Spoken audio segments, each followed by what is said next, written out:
Hello everyone. Today I'll be discussing about 3D viewing. As we have seen in case of 2D objects, if I want to represent a 2D objects on a 2D plane, yes, it's quite easy. Example, if I want to draw a point which has some coordinates value, yes, I can draw a window and I can just with respect to axis I can draw it. Whereas with respect to 3D object, displaying this 3D object on the 2D plane is a challenging task because of one more additional dimension, that is axis Z. So this is x axis, y axis, and there's one more axis that is perpendicular to this, that is Z axis. So henceforth we use a concept called projection, which we use in viewing pipelining, that helps in drawing a 3D object on 2D display. We'll see how actually the architecture of 2D viewing pipeline looks.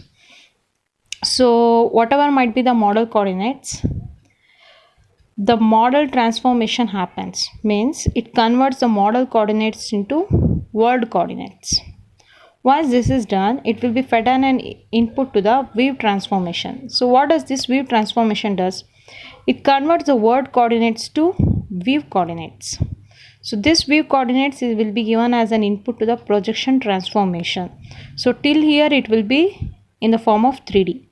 So projection transformations takes this 3D view coordinates and converts into 2D projection coordinates. And this will be given as an input for workstation transformation, which converts this projection coordinates to display coordinates in order to display it to the display unit.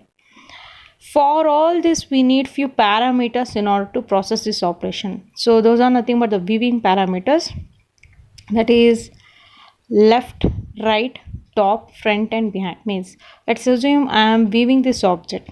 So I am viewing from the top. I could view from the side, both left and right side, from the front, from the behind. So I need these parameters. So we have to select this from the point of view plane. So what is this view plane? Example, let's assume I am fixing a camera somewhere, in the sense it captures the frame or a shot. So I'll be fixing a camera in a particular place, in a particular orientation, so it gets the shot. So view plane is a film in camera placed and oriented at one location, so we get a shot. Okay, now I have placed a camera. It should point, look or focus to one particular point. We call this point as view reference point, as well as point where the camera is focused. Assume this as the window coordinates, and me as a camera, I'm positioned in certain direction and orientation. So I'm looking on this paper and I'm focusing on this point. Fine. So this is my view reference point, and this are view reference axis rx, ry and xr, yr and zr.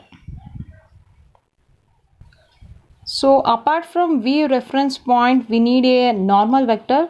So what is this normal vector? This is a vector that is perpendicular to a view plane. It draws from the point where the camera is positioned. Example, consider this is a window where we have a view reference point. Means this is a location where the camera will focus. So assume this is the viewer here who is looking into it. So there draws a vector, normalized vector, from camera position to the view plane, and this distance we call it as r. So that is nothing but the viewing distance. Considering all this, now we will perform a transformation of world coordinate to view coordinates. How we will do that? This is achieved by performing sequence or series of transformations.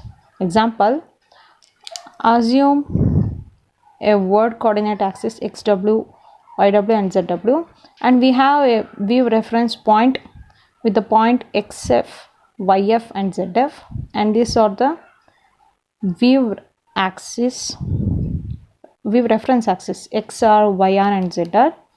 Before we make any operation, it has to be placed to the origin.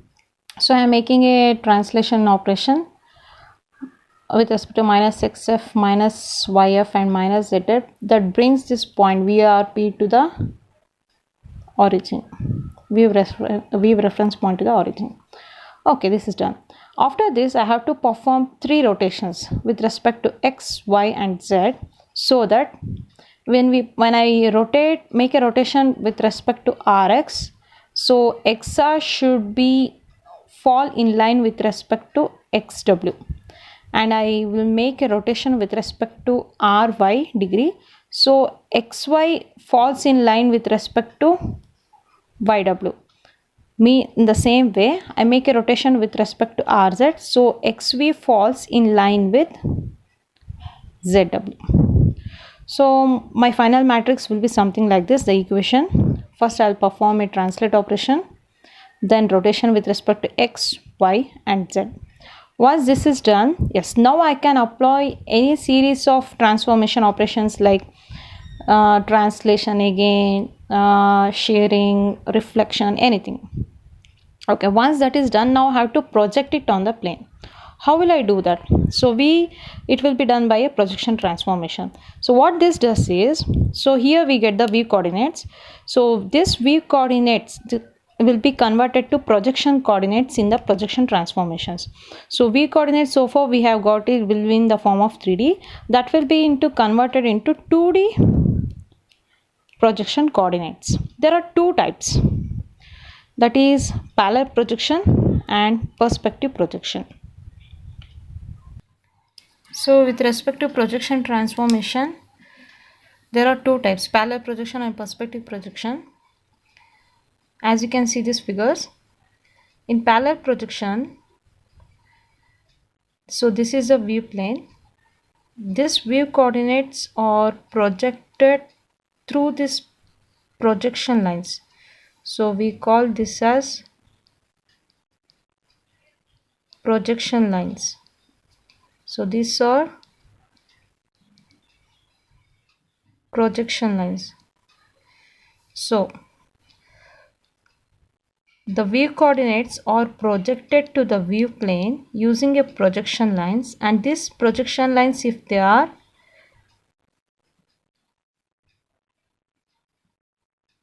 parallel to each other and it is perpendicular to the view plane, we call it as parallel projection. I'll repeat once again. If the projection lines, this as well as this, are parallel and if they are striking the view plane exactly at 90 degree, that is perpendicular to view plane, then we call such projection as parallel projections. If it is a perspective projection, the view coordinates are projected on the view plane through the projection planes that converge at a point at the center of projection. Fine. So we call such type of projections or perspective projections. Example for this is used in building plans, parallel projections, whereas in perspective projections are our realistic natural human eye. See, when we see a bird flying far away, we feel, we see an object in smaller size. As and when the birds come closer to us, yes, the shape of a bird, it keeps increasing. Example, assume this pen. This is of certain size. So as and when the pen comes closer to my eyes, the size of the pen increases. So this is one of the example of the perspective projection. Our human eyes adopts this perspective projections. So the parallel projection, it preserves the relative distance, means relative distance between two coordinates.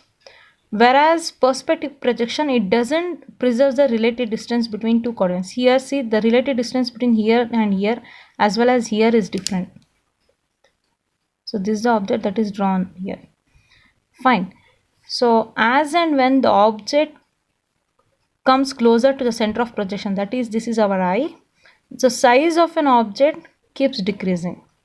So this gives more realistic display, and this will not give the realistic display, but it preserves the relative distance. This parallel perspective projection doesn't preserve the relative distance. So coming to the in detail of parallel projections. So parallel projections will be considered with respect to any two plane, that is xy plane. In that case, z plane will not be considered, and as we all know, so this will be perpendicular to the projections lines will be perpendicular to the v plane, and we call such projections as well as orthographic projections, else oblique projections. So what it is? So in parallel projections we have two types, orthographic and perpendicular. When we call a projection as parallel projection as orthographic projection, if the projection lines are exactly perpendicular to the v plane, we call it as orthographic projections. Else it will be called as oblique projections. So in orthographic projections we have three types: front projection, top projection and side projection. So consider this house and this as a view plane, and these are the projection lines. When it is drawn on the v plane, if the object drawn in the v plane has more than one face than the original object, we call such projection as orthographic axonometric projection. I'll repeat once again. On drawing the projection plane, if I can see more than one face of an object, on the view plane, we call such projection as orthographic axonometric projections. Else it will be called as oblique projections. Means if projections, that we'll see later. I'll repeat once again. In parallel projection we have two types, orthographic projection and oblique projection. In orthographic projection we have again three types, that is front projection, top projection and side projection, wherein which if the projection lines drawn on the v plane, if it has more than one face of the original object on the v plane, then we call such orthographic projection as orthographic axonometric projection. Next, coming to the oblique projection, where lines of projection are not perpendicular to the v plane. There are two types in that: cavalier projection and cabinet projection. In cavalier projection, the projection lines make 45 degree with v plane. So when it makes 45 degree, consider this as an object. When it makes 45 degree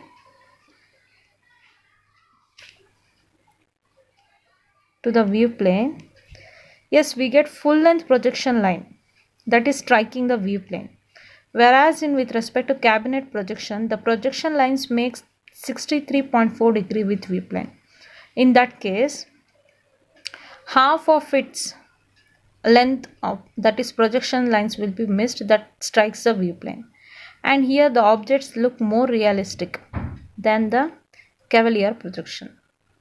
So we'll see how to draw an transformation matrix with respect to parallel projection with respect to xy plane, wherein which z axis will be 0. So consider xp, yp, zp. These are the vector with respect to direction of projections, and p1, that is x1, y1, z1 points on object, and p2, x2, y2 and z2. These are the points on v plane. So these points x1, y1, z1, when it falls on v plane, so it will be represented x2, y2, z2. So they have derived a already parametric equation with this. x2 is x1 plus xp into u, y2 is y1 plus yp into u, zp is z1 plus zp into u. Since, as we have said, with respect to xy plane, z will be treated 0 when z2 is 0, so we can get the equation for u, that is u is minus z1 divided by zp. So let's substitute this. On substituting this to x2 and y2, we get this equation. Next, we'll move for the next topic, that is perspective projections, wherein which the projection lines of the view coordinates, will merge at a point, that is center of projections. So here the projections are not exactly perpendicular to the view plane. So means there is it doesn't maintain the relative distance between two projection planes. Hope you can see. So assume this as an object, that is a straight line. So this is the view plane on which the object is drawn, and these are the projection lines. Hope you can see the object that is near to the center of projection. So this object is near to the center of projection. When it is drawn on the view plane, it looks bigger when compared to the object that is far from the center of the projection. So here we have three types, that is 1 point projection, 2 point projection, and 3 point projection. So this is one of the example of 1 point projection.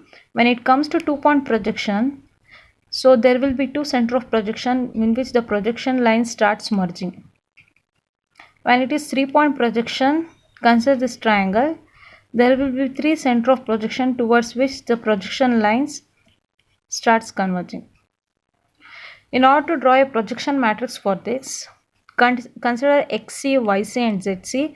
Those are the projection points for the perspective projections, and p1, that is x1, y1, and z1. Those are the points on object, and p2, those are the points that is being drawn on the view plane. Now we have to derive the parametric equation for x2, y2, and z2.